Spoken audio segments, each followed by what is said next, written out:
Et donc, nous avons avec nous Monsieur Koumou Thomas, président de l'association Veille. Encore une fois, bonjour.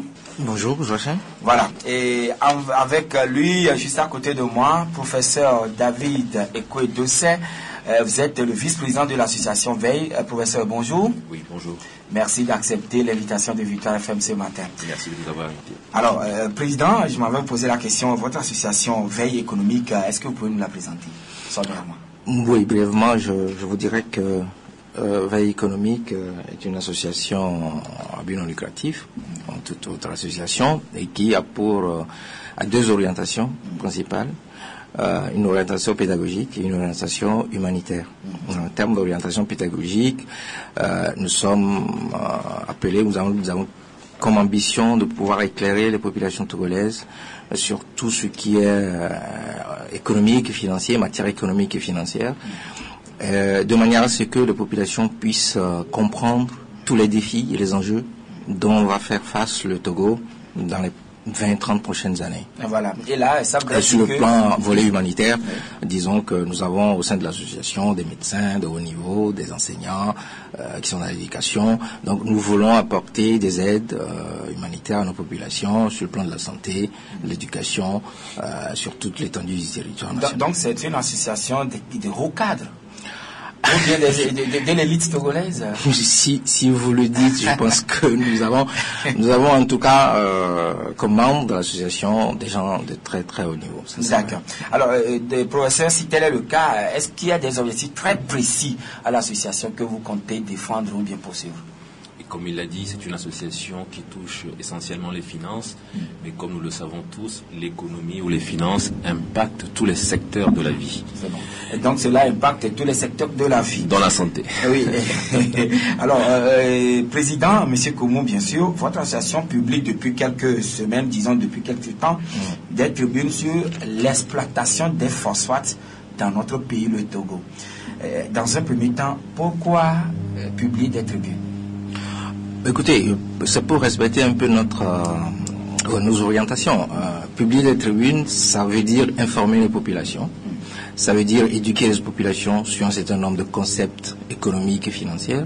Donc, la publication des tribunes a pour objectif de pouvoir éclairer les populations, leur donner les vraies informations sur l'économie de notre pays, sur tout ce qui est relatif à nos entreprises, sociétés d'État. Donc on fait de la finance d'entreprise, sans le savoir, de la finance de marché, etc. Donc c'est ça le réel objectif de la publication de notre tribune. C'est de pouvoir éclairer, apporter des informations aux populations et d'éclairer les populations togolaises sur tous les enjeux, tout ce qui se passe et se déroule en matière économique et financière dans notre pays. Et éventuellement... Ça veut dire que cette tribune ont pour peut-être but précis de dénoncer la gabegie ou bien le crime économique ou financier? Écoutez, on ne peut pas ne pas le faire, mais ça n'a pas une finalité, je dirais, négative. Disons que nous présenterons les faits avec des sources parfaitement fiables, et nous expliquerons aux populations ce qui se passe exactement dans l'économie de notre pays. Et nous proposerons également des solutions. Ça, il est clair, ça fait partie de nos objectifs. C'est d'aider par exemple le Togo, les gouvernants, à avoir un taux de croissance à 2 chiffres, par exemple. Et pour avoir un taux de croissance à 2 chiffres, il faut bien proposer un certain nombre de solutions, des trajectoires qui permettront aux gouvernants de pouvoir... de mener des politiques sectorielles les mieux adaptées vis-à-vis des ressources de notre pays, en termes de ressources humaines, ressources naturelles, pour que, in fine, nous ayons une amélioration du niveau de vie de nos populations. Ah oui, surtout ça, c'est ce qui est l'important. Absolument. De tous les Togolais. Mais là, professeur, ça veut dire que vous travaillez en étroite collaboration, en bonne symbiose avec le pouvoir public. En fait, je dirais que nous sommes dans un rôle stratégique d'information d'abord, de réveil des consciences ensuite, mais comme il l'a dit, la finalité, ce n'est pas simplement pour dénoncer. Il s'agit de s'appuyer sur des faits, il s'agit de montrer à la population ce qui se passe en réalité, en termes de finances, en termes d'économie, et ensuite de voir ensemble ce que nous pouvons faire pour que demain le Togo soit un pays émergent. Lorsqu'on parle d'émergence, il y a des critères, il y a des obstacles à franchir. Et tant que nous n'aurons pas franchi ces obstacles, nous ne serons jamais un pays émergent. Et c'est donc ensemble que nous allons lutter pour l'émergence. Et donc ensemble, nous devons faire un diagnostic avant d'apporter une solution. Tant que nous n'aurons pas fait le bon diagnostic, nous n'aurons jamais la vraie solution. Et donc Veille économique va s'atteler à faire le vrai diagnostic. Nous ne sommes pas des politiques, nous ne sommes pas des politiciens, et donc nous avons beaucoup plus de facilité pour dire les choses telles qu'elles sont. Un politicien voudra maquiller les choses. C'est de bonne guerre. À son avantage. À son avantage, c'est de bonne guerre. Nous ne sommes pas des politiques, nous ne sommes pas des politiciens, nous dirons les choses telles qu'elles sont, et une fois que nous aurons fait le diagnostic, encore une fois, nous pourrons ensemble réfléchir aux solutions et œuvrer pour développer notre pays. Oui, alors là, M. Koumou, parlant de cette tribune, vous avez publié sur les phosphates, l'exploitation des phosphates. Alors, qu'avez-vous constaté ces 10 dernières années en matière d'exploitation des phosphates du Togo? Bon, écoutez, dans notre publication sur les phosphates, je dirais que nous avons par exemple évalué la totalité de tout ce qui a fait l'objet de production sur les 10 dernières années. Ça fait autour de 10 millions, plus de 10 millions de tonnes de phosphate qui a été produit, selon les rapports de la Banque de France. Ce qui représente un revenu potentiel pour le pays, plus de 670 milliards de francs CFA sur les 10 dernières années. Nous avons également constaté que dans la publication des informations sur les rapports, dans les rapports du FMI, de la Banque mondiale et de la Banque de France, en 2009, il a été arrêté la publication des exportations. Et nous n'avons pas compris les raisons pour lesquelles cette publication a été arrêtée. Parce qu'il faut comprendre qu'il y a d'abord la production et il y a l'exportation. Donc, ils ont continué la publication de la production en tonnes, en milliers de tonnes, mais ils ont arrêté des exportations. Et ça, nous n'avons pas compris. Nous pouvons supposer que ça fait partie de cette opacité qui entoure toute la gouvernance économique de notre pays, qui nous coûte des points de croissance. Ça, il faut le comprendre. L'opacité, la gestion économique de notre pays dans une certaine opacité nous coûte des points de croissance qui sont des freins à l'émergence. Ça, c'est clair. Lorsque vous n'avez pas de croissance durable à un certain niveau, vous ne pouvez pas émerger. Nous avons constaté également, en termes de contribution au budget de l'État, la SNPT a des contributions qui sont relativement faibles par rapport à certaines sociétés comme la Lonato Togo Télécom. Par exemple, en 2013, ça fait 970 millions pour la participation fiscale. Et ils ont fait une prévision sur 2015, je parle 2014, et pour 2015, les prévisions sont à 1,35 milliard. Alors que si vous regardez les chiffres de la Lonato, vous avez en 2014, pour la Lonato, ça fait 1,4 milliard, et les prévisions sont à 1,5 milliard. Pour Togo Télécom, vous êtes à 2 milliards, et les prévisions sont un peu plus de 2 milliards. Au niveau des dividendes, c'est-à-dire de la contribution non fiscale, la SNPT prévoit 3 milliards de dividendes pour 3 milliards pour 2014 et prévoit 3 milliards pour 2015. Alors que les chiffres de Togo Télécom, au niveau du budget 2015 qui a été présenté la dernière fois à l'Assemblée nationale, vous avez 8 milliards pour Togo Télécom, par exemple, en 2014, et 12 milliards qui sont prévus pour l'exercice 2015. Donc, nous n'avons pas compris pourquoi une entreprise qui a commencé son extraction depuis 1957, qui est qui exploite l'un des plus grands gisements de notre pays, plus de 60 millions de tonnes. Et le phosphate togolais prisé aussi à l'extérieur. Tout à fait, c'est une phosphate de qualité, de très haute qualité, et ne contribue pas à un certain retard, beaucoup plus que les entreprises de services. Togo Télécom et la Lonato sont ce que nous appelons les entreprises de services. Alors que les gains de productivité au niveau des entreprises de services est beaucoup plus faible que les gains de productivité au niveau des entreprises industrielles. Donc, nous n'avons pas compris cette faible, alors qu'il y a eu des investissements depuis 2009, on a eu des investissements de 16 milliards, de 18 milliards pour, je pense, pour améliorer les outils de production au niveau de la SNPT. Et donc, il y a eu beaucoup de réformes qui ont été menées, mais nous ne comprenons pas pour ce niveau de faiblesse, la contribution au niveau du budget de l'État. Oui, voilà. Mais ces derniers temps aussi, le gouvernement opère beaucoup de réformes dans le secteur économique. Mais bon, on se dit, est-ce que ce secteur, dans vos investigations, vous n'avez pas remarqué à un moment donné que ce secteur soit touché aussi? Sinon, on voit la restructuration qui a eu lieu au niveau de la douane, au niveau des impôts et dans bien d'autres secteurs. D'ailleurs, le Doing Business avait quand même apprécié en matière d'efforts que l'État du Togo a fourni récemment. Non, je vous en prie. Les trucs de Doing Business, moi je suis dans l'entrepreneuriat. Vous doutez de cela? Non, mais écoutez, je ne doute pas, mais en réalité, ça ne représente pas grand-chose en termes de réforme structurelle, de fond. Ça, il faut le comprendre. Au jour d'aujourd'hui, on ne me dira pas que on arrose des champs d'agriculture au Togo avec des avions.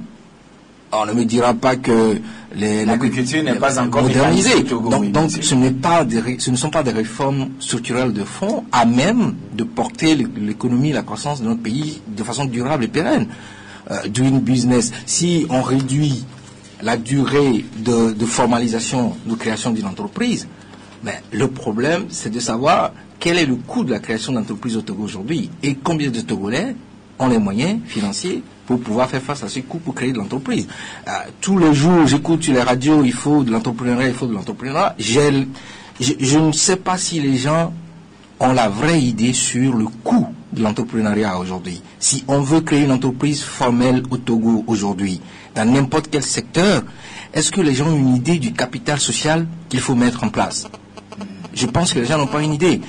Et vis-à-vis du niveau de vie, niveau de pouvoir d'achat des Togolais, je peux vous dire, avec l'expérience, la petite expérience que j'ai en matière de redressement d'entreprise, en matière de création d'entreprise, qu'il faut au minimum 1 million de francs CFA pour entreprendre. Oui, sans pour autant vous catégoriser de quelqu'un qui tire à boulet rouge sur ce que le gouvernement est en train de faire. Mais ne pensez pas qu'il y a un temps soit peu à certains niveaux donnés, au niveau de votre association, constater que un petit effort du moins c'est en train d'être fait. Mais si vous voyez la courbe de production des phosphates, ça s'est redressé ces 4-5 dernières années. J'imagine que c'est dû aux réformes qui ont été menées dans le secteur et aux investissements qui ont été apportés pour renouveler l'outil de production. Le problème que nous avons dans notre pays et qui nous coûte des points de croissance, je viens de le dire, c'est l'opacité qui entoure toute la gestion. Vous imaginez que si vous voulez prendre un étudiant pour diriger son mémoire et le petit étudiant vous propose un certain nombre de thèmes, la première chose à laquelle vous pensez, c'est quel thème choisir pour que l'étudiant puisse avoir les données. Hier, j'écoutais le professeur Kakonou Boupo et qui a dit qu'il faut financer la recherche et le développement dans notre pays. Je suis parfaitement d'accord avec lui. Sauf que je ne sais pas où M. Kakonou Boupo va aller trouver les données pour faire de la recherche. Les données n'existent pas. Mais si je demande aujourd'hui au professeur Kakonou Boupo, qui est ministre dans le gouvernement, de me donner le taux de chômage du Togo, est-ce qu'il peut me donner le chiffre? Si je lui demande de me donner... Avec exactitude. Le niveau du taux de chômage de notre pays sur les 20 dernières années, est-ce que M. Kakonou Boupo a ces données? S'il les a, moi je lui donnerai mon adresse mail, j'en ai besoin. J'en ai besoin. C'est tellement que vous ne l'aviez pas approché au temps opportun. Oui, mais la dernière fois, quand on parle d'économie, le plus souvent, si l'économie est en croissance, ça rejaillit automatiquement sur tous les autres secteurs de la société. Et la dernière fois, lors du lancement de votre association Veille économique, professeur, vous aviez eu à faire une communication sur la situation du système sanitaire au Togo, votre domaine de prédilection. Alors, professeur, dites-nous, le système sanitaire de notre pays, le Togo, est-il enviable aujourd'hui? En un mot, on peut dire que nous vivons un véritable drame au niveau de la santé. Si vous voulez, nous pouvons essayer de réfléchir sur 4 axes, notamment les infrastructures et les équipements. Ensuite, si vous voulez, on peut discuter sur le problème des ressources humaines. On peut ensemble voir ce qui se passe avec les malades qui sont nos clients que nous recevons dans les structures sanitaires. Et enfin, face à tous ces problèmes, qu'est-ce que le gouvernement propose comme budget pour cette année 2015 pour faire face à tous ces problèmes. Alors, si je reprends le problème des infrastructures et des équipements, je pense qu'il suffit de faire un tour dans les structures sanitaires publiques pour s'en rendre compte. C'est la désolation. Si on parle de l'hôtellerie, je veux parler des locaux, je veux parler des matelas sur lesquels vous devez vous allonger, je veux parler des salles d'hospitalisation. Tous ces locaux sont très peu accueillants, je vous assure. En arrivant dans les structures publiques, malheureusement, très souvent, vous faites l'expérience de la crasse et de la puanteur. Les matelas sont déchirés, les matelas sont pouilleux et parfois certains malades préfèrent dormir à même la natte. Les lieux d'aisance n'existent pas. Malheureusement, dans des salles communes, vous êtes père de famille, vous êtes mère de famille et pour vous soulager, vous êtes obligé d'utiliser un seau en plastique au milieu des autres malades et de leurs accompagnateurs. Donc vous utilisez un seau en plastique pour vous soulager. Donc en termes d'hôtellerie, je pense qu'il y a beaucoup de choses à faire. Les équipements. Les équipements pour la plupart sont défectueux, sont inutilisables. Vous le savez que, un à un, certaines unités sont en train de fermer leurs portes. Le service de traumatologie du CHU Sylvanus Olympio ne fonctionne plus. En dehors de la grève, depuis plusieurs semaines, le chef de service a pris ses responsabilités et il a décidé de fermer le bloc opératoire du service de traumatologie orthopédie puisqu'il n'a plus le minimum pour fonctionner, pour travailler. Il n'y a pas si longtemps, je crois que cela date de 2 semaines ou plus, le chef du service de chirurgie pédiatrique a aussi fermé son unité opératoire parce que lorsque vous opérez, autour de vous, vous avez des gouttes qui suintent du toit, enfin, de la dalle. Alors, on nous dit que la dalle est imbibée d'eau. Certains disent que ce sont des eaux des toilettes qui sont dessus. D'autres disent que c'est une citerne. Donc, on ne sait pas trop. Et on ne peut même pas réflexionner cela. Et donc, toutes ces situations sont des situations d'insécurité et pour les malades et pour le personnel soignant. Et donc, une à une, ces services sont fermés. Je continue avec les équipements. On nous a dit qu'avec le projet BIDC, il allait y avoir de la rénovation et de la réhabilitation. Cela a été fait en partie, c'est vrai, mais si vous prenez des services d'aide au diagnostic, l'imagerie par exemple, vous avez le CHR Lomé Commune où le scanner a été mis en place depuis 2010. Ce scanner n'a jamais fonctionné. Vous allez au CHU Sylvanus Olympio, le scanner a fonctionné durant 6 mois en 2013. Il a fonctionné durant 4 mois en 2014 et en 2015, nous n'avons encore effectué aucun examen de scanner au CHU Sylvanus Olympio. Donc ça, c'est pour ce qui concerne les infrastructures et les équipements. Vous voyez que la situation est véritablement dramatique. Les ressources humaines. Tout le monde est d'accord pour dire qu'il y a une véritable pénurie en termes de quantité, mais aussi en termes de qualité. Il y a une expatriation de nos spécialistes. Pour quelles raisons? Les salaires sont bas, les conditions de vie sont mauvaises, les conditions de travail sont exécrables. Vous prenez un spécialiste togolais, c'est bac plus 7 ou 8 pour devenir médecin généraliste. Ensuite, il fait 4 ou 5 années de spécialisation, donc ça nous fait un bac plus 13. Et ce monsieur commence avec un salaire de moins de 300 000. J'ai écouté aussi le ministre Nouboupo qui a fait une excellente communication lors du Forum national de coopération universitaire. Et il a donné l'exemple d'un haut fonctionnaire qui était à plus de 8 000 euros par mois et qui a décidé de venir servir son pays. Il rentre au Togo, il se retrouve avec un salaire de 210 000 francs. Et comme il l'a dit, c'est une manière de dire à ce haut fonctionnaire, camarade, va-t'en, camarade, fuis le pays. Est-ce que c'est de cette manière que nous voulons construire le développement de notre nation? Les malades, nous savons tous que la population togolaise vit dans la précarité, en tout cas la majorité. C'est vrai que certains vivent dans l'opulence, mais la majorité vit dans la précarité. Le taux de pauvreté, je crois, tourne autour de 61-62%. Nous n'avons pratiquement pas de protection sociale. L'INAM existe certes, mais c'est essentiellement pour les fonctionnaires. Donc vous avez une grosse partie de la population togolaise qui est pauvre et qui ne bénéficie pas d'assurance maladie. Et pourtant, ce sont les populations qui assurent 60% des dépenses en santé. Ça, ce sont des chiffres connus. Et en plus, nous faisons de plus en plus face à des affections chroniques qui sont budgétivores. Vous avez l'hypertension artérielle parce que les gens ont tellement de soucis, voilà, l'hypertension artérielle s'installe, le diabète est là, les accidents vasculaires cérébraux, le cancer. Tout le monde sait qu'avec la transition épidémiologique, le cancer est en train de devenir un véritable fléau dans nos pays. Et pourtant, pour faire face à tout cela, on ne voit pas de véritable programme, on ne voit pas de véritable projet suffisamment nanti en termes de ressources pour faire face justement à toutes ces difficultés. Alors, le drame existe, le drame sanitaire est en train de s'étendre et maintenant il va falloir y faire face. Nous avons des gouvernants.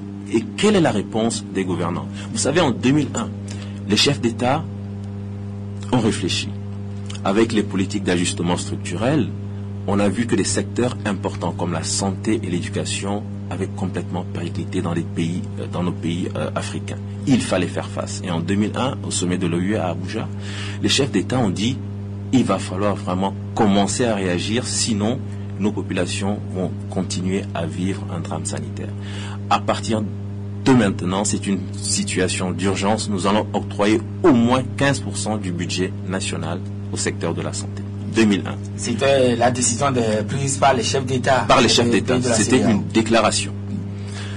Nous sommes en 2015 et si vous regardez tous les budgets depuis 2001, c'est à peine que nous atteignons 5 ou 6%. Et en 2012, nous étions même à 3% du budget national.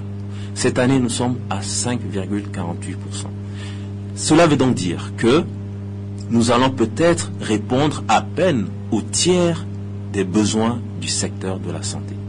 Donc, en termes d'infrastructures et d'équipements, nous aurons encore des difficultés, ainsi que concernant les autres. Et voilà, et tout ce tableau très noir, vraiment, mais cela est totalement amplifié par les grèves répétées de vos frères cadets de la STT. Qu'en dites-vous? Il n'amplifie pas, il dénonce une situation, il demande de meilleures conditions de vie et de travail pour que les choses puissent s'améliorer. Vous savez, il y a mille et une façons de revendiquer. Et là, je pense que Veille économique, en essayant d'éveiller les consciences, joue également sa partition. Les syndicats doivent jouer leur partition, les parlementaires doivent jouer leur partition. Et je suis triste de voir que des parlementaires ont pu accepter, voter un budget qui n'octroyait que 5% à la santé, qui n'octroie que 1,75% du PIB à la santé. Ce qui veut dire que si vous avez par exemple, vous êtes père de famille, vous avez 100 000 francs, vous décidez pour votre famille d'octroyer 1750 francs pour les besoins de santé. Je crois que c'est gravissime.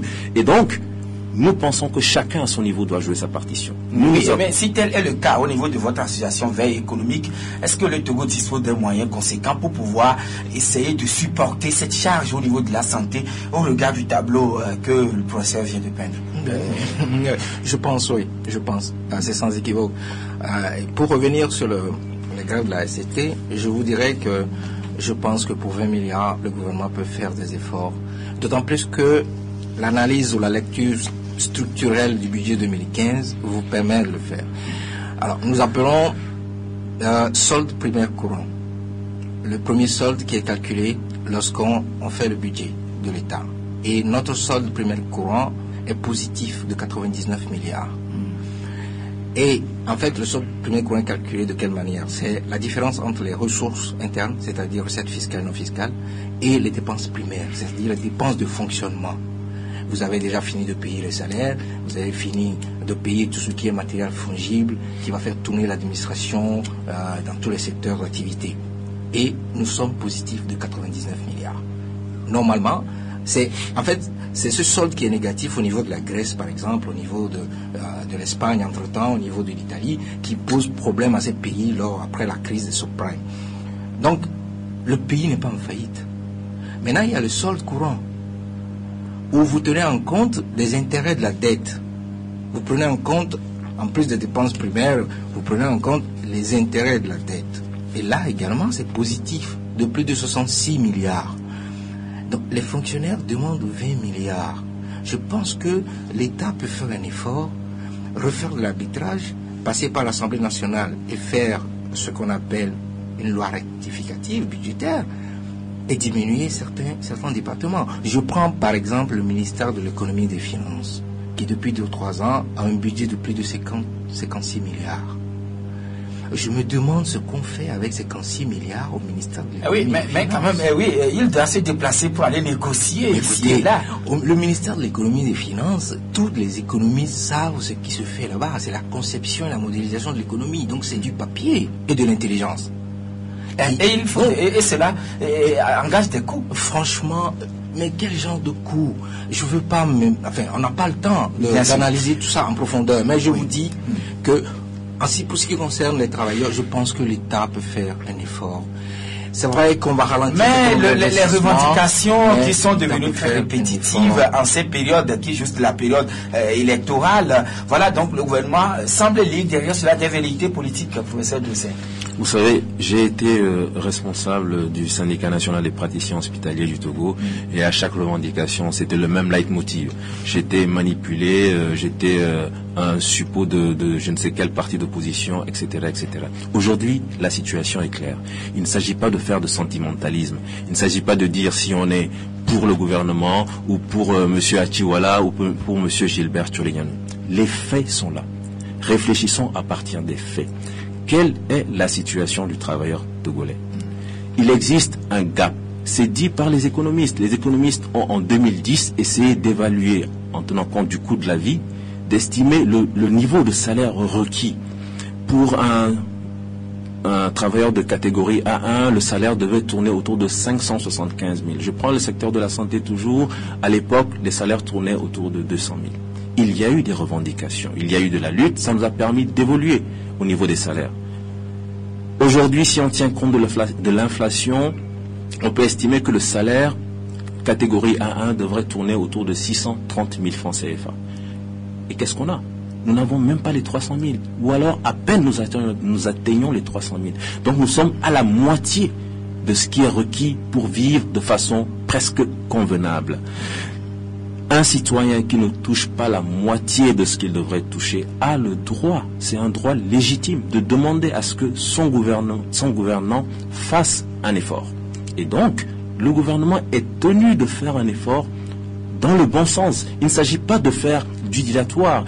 Il ne s'agit pas de tromper les gens en disant que les gens qui disent qu'ils sont mal payés, les gens qui disent qu'ils ont faim sont manipulés. D'accord. Oui, mais avant quand même de parler des perspectives de votre association Veille économique, nous allons prendre au moins 2 intervenants pour vous poser 1-2 questions. Allô? Allô, bonjour monsieur. Oui, c'est monsieur? C'est monsieur Chamda. Monsieur Chamda. Oui. Votre question? Vous ne savez pas que c'est comme au Togo aussi, on a des diplômes, on n'a pas des intellectuels. Il a posé que le procès a fait quoi. En tant qu'intellectuel, il ne peut pas s'approcher de lui pour lui dire mon ami, c'est comme ça, c'est ça, les choses se passent. Pourquoi chacun veut faire quelque chose, il est de son côté, il ne s'approche pas de l'autre. Le Togolais est trop... Je ne sais pas comment on comprend le Togolais. L'individualisme, c'est pas bien. D'accord. Ma question. Oui. Bon, est-ce que c'est actuellement le problème togolais, c'est pas l'individualité? Pourquoi eux, ils sont à l'hôpital? Le directeur, comment on peut arranger ça? Quand les choses sont ouvertes, on ne peut pas arranger ça et on attend toujours le gouvernement. D'accord. Ils vont vous répondre tout de suite, hein, cher ami Chamda. Comme la vie, bonjour. Oui, bonjour, monsieur. Oui, la question? Oui, j'aimerais que notre invité vient de dire qu'il y a beaucoup de problèmes au CHU et qu'il vient de faire cas. Je pense que c'est le cas, c'est le moment vraiment de demander au niveau du TCC d'aller à l'organisation. Comme ça, on va voir comment on peut concilier leurs conditions de vie et les conditions de travail. On ne pense pas penser aux conditions de vie et les conditions de travail. Merci. D'accord, merci beaucoup. Et bon, le dernier intervenant maintenant avec la permission du technicien. Allô? Allô, oui, bonjour mon frère, c'est Vincent microphone. D'accord, Vincent, vous avez la parole. Oui, mais une question pour les invités. Vous savez, avec tous les chiffres énumérés pour le phosphate, porc et tout, la misère est galopante dans notre pays. Aujourd'hui, à qui va-t-on s'en prendre? Est-ce à Dieu ou bien parce que nous avons actuellement, j'ai 2 corps dans mon quartier qui sont là. Les gens n'ont pas de soubouper le cercueil ni la mort. Ils sont là depuis presque 2 ou 3 semaines. Ça y est, vous pouvez vérifier si C'est-à-dire la misère est tellement élevée qu'on n'arrive pas à comprendre. Alors, si c'est le gouvernement, il vaut mieux qu'il s'en aille et que nous ayons... Non, là, je ne serai pas d'accord avec vous, mes chers amis. Merci. Voilà. Est-ce que vous ne pensez pas que vous développez de trop l'individualisme, alors qu'on devrait être plus collectif, coopératif, ensemble, afin de pouvoir essayer de pister, explorer les pistes de solutions à tous les problèmes que nous connaissons dans le pays. Chamda. Non, je ne pense pas. Je ne pense pas que la problématique se pose en ces termes-là. Vous savez, dans les autres pays qui sont les pays développés, lorsqu'il y a un ministre de l'économie et des finances qui gouverne, il y a des gens qui sont dans la société civile, qui ont également un certain nombre de facultés et de qualités intellectuelles et qui critiquent et qui font des propositions. Ils n'ont pas forcément besoin de s'approcher individuellement du ministre de l'économie ou du ministre du plan ou de tel autre ministre pour pouvoir régler les problèmes du pays. Mais lorsque il y a un modèle de croissance, par exemple, qui est posé, qui est clair, qui est suivi par les gouvernants, ceux qui sont dans la société civile, qui sont des intellectuels, peuvent critiquer ce modèle tout en apportant leurs propositions. Ils n'ont pas forcément besoin d'appeler le professeur. D'aller rencontrer les ministres. Pas forcément. Pas forcément. Si le professeur Kakonoupo estime aujourd'hui que lui, il pense que le Togo sera émergent en 2030, moi, je peux, par la publication de Veille économique, publier une tribune pour recadrer peut-être les choses, pour lui faire comprendre qu'il y a un certain nombre de contingences aujourd'hui, dans les conditions actuelles du Togo, qui font en sorte que nous ne pouvons pas atteindre l'émergence en 2030. Et j'enchaîne avec la question de Vincent. Tout ce que vous aviez énuméré comme chiffre au niveau du phosphate et dans bien d'autres domaines, devons-nous accuser Dieu? Non, je ne crois pas. Dieu nous a donné au Togo beaucoup de choses. Si vous regardez dans le code minier, nous avons plus de 50 minerais. Ce que certains pays nous envient aujourd'hui dans le monde. Nous avons plus de 50 minerais. Dieu nous a donné un territoire. Mais nous n'exploitons pas encore toutes ces minerais. C'est ça. Il faut plus de taux de croissance pour que les gens sentent qu'il y a du travail. 5% de taux de croissance économique annuel, c'est faible. Pour un niveau de PIB de 2151 milliards du Togo, 5% de taux de croissance annuel, c'est faible. Et docteur, au niveau du CHU, il y a beaucoup de problèmes selon comme l'envie, vous les avez évoqués, mais vos agents, disons ceux qui sont là, n'arrivent pas à coopérer pour que ce soit, on puisse trouver des solutions à tous ces problèmes, si je l'ai très bien compris. Non, je crois que chacun joue en fait son rôle. Lorsque j'étais à la tête du Synfot, déjà nous avions mis en place dans différentes unités de petites unités de réflexion. Je parle de la chirurgie où je travaille et je vous assure que nous avons tenu des réunions hebdomadaires sur plusieurs mois. Nous avons fait des propositions qui ont fait l'objet de procès-verbaux de réunions, etc., aux différents directeurs. Je prends le cas de la chirurgie toujours. Nous avions fait des propositions donc pour améliorer l'état sanitaire des blocs opératoires. Nous nous sommes dit à un moment donné, puisqu'il n'y avait pas de retour, que le directeur était peut-être administratif pur. À l'époque, c'était pas le colonel militaire, médecin militaire qui est là actuellement. Et donc, nous nous sommes permis d'aller un matin vers le directeur pour lui dire, directeur, venez voir de quoi nous parlons, peut-être que cela va vous permettre de mieux appréhender un peu nos préoccupations. Nous avons été, et il a vu l'état sanitaire du bloc opératoire, notamment des vestiaires. Il a dit non, c'est inimaginable, nous allons faire quelque chose. Nous étions, je crois, en juin ou en juillet de cette année, et il a dit, malheureusement, le budget tel qu'il est cette année ne me permet pas de faire quelque chose. Mais je vous promets que l'année qui va venir, nous allons régler définitivement ce problème. Et cela, ça fait plus de 3 ans. Voilà. Et donc, nous avons la possibilité de réfléchir, nous avons la possibilité de faire des propositions, mais nous n'avons pas le pouvoir décisionnel. Et pourquoi est-ce que nous avons à chaque fois tendance à nous tourner vers l'autorité? Puisque c'est l'autorité, justement, qui fait l'arbitrage. Et si l'autorité décide d'octroyer seulement 5% à la santé, ne soyez pas étonnés que les choses n'évoluent pas.